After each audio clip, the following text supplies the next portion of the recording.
Hey class. All right, when it comes to my YouTube identity, I really have to say that at this present time, I'm not 100% sure. I really want to be authentic. I really want to provide a service for everyone to be able to enjoy.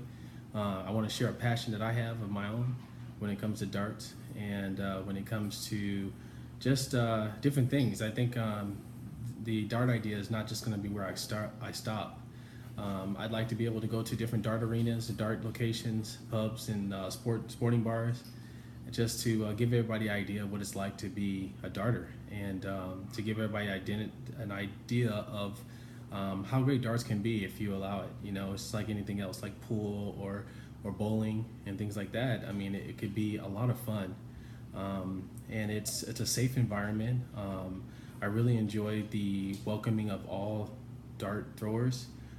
Ever since I began playing darts, I felt like no matter what my skill level was, and I was really bad at it at first, it just seemed like everybody welcomed me, and it didn't matter that my race, my sex, didn't matter. People were just very welcome and open arms. Their sportsmanship was always top notch, and a lot of players were really good. And even though we may have lost that tournament simply because I was a newer player, I never felt like I was a problem.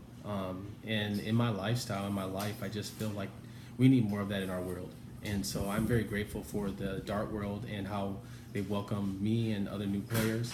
And for that reason, I want to share that with the world and share that with people. Not in just an instructional manner, though. I really would like to I will do a lot of probably teaching, because I know there's a lot that I didn't learn just by playing.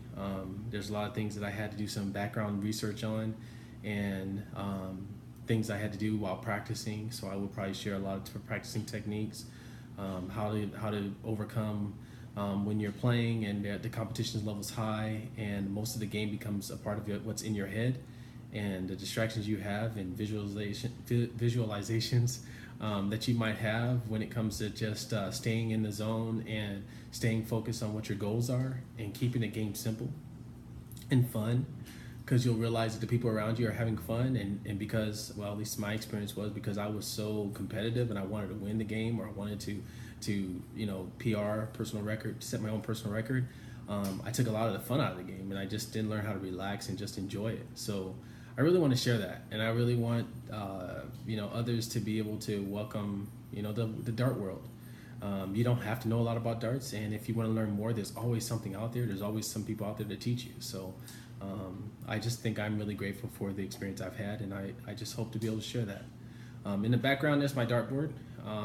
It's a grand board. It's fairly new to the dart world, if you will.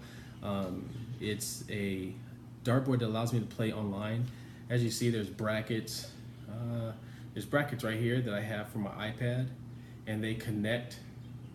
And my iPad actually connects by Wi-Fi to my board, so I can play people all over the world.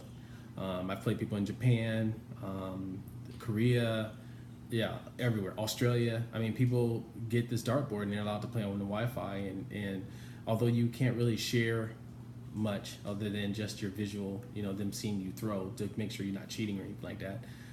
I can't really talk to them per se, but we do hold up signs, like your turn, oh, great shot, or something like that, and there's buttons to say, that has emojis to say kind of like good game and all that stuff. But as far as having like a conversation, you're not allowed to. It's not really necessary at this time, but the competition levels are very high. I currently am at a level where people don't necessarily want to play me, so because maybe they're still fairly new and they just, everybody, has that part of them that wants to win. So when you see someone who has a higher level, unless you're really geared towards trying to be better and wanting to win, you won't go into that. But that's what this is all about for me. I really want to just share my experiences, share my world when it comes to darts. And my target audience will be those mainly that have access to playing, not necessarily online, because now that's opened up a new world when it comes to a new section of people who can play you. But typically, pubs and sports bars are where most people are playing. There's the greater number of darts dartboards accessible, and people who are willing and who are set themselves out, whether they want to play in leagues or play just pickup games. That's where you'll find them. So for that reason, that's my target audience, and I'm really interested. I'm really excited about this. I don't know where it's leading. I'm new to YouTube, making YouTube videos, so I think this will be great for me and an experience for me, while at the same time being hopefully beneficial to everybody else. So thank you for listening, and I look forward to the future. Bye.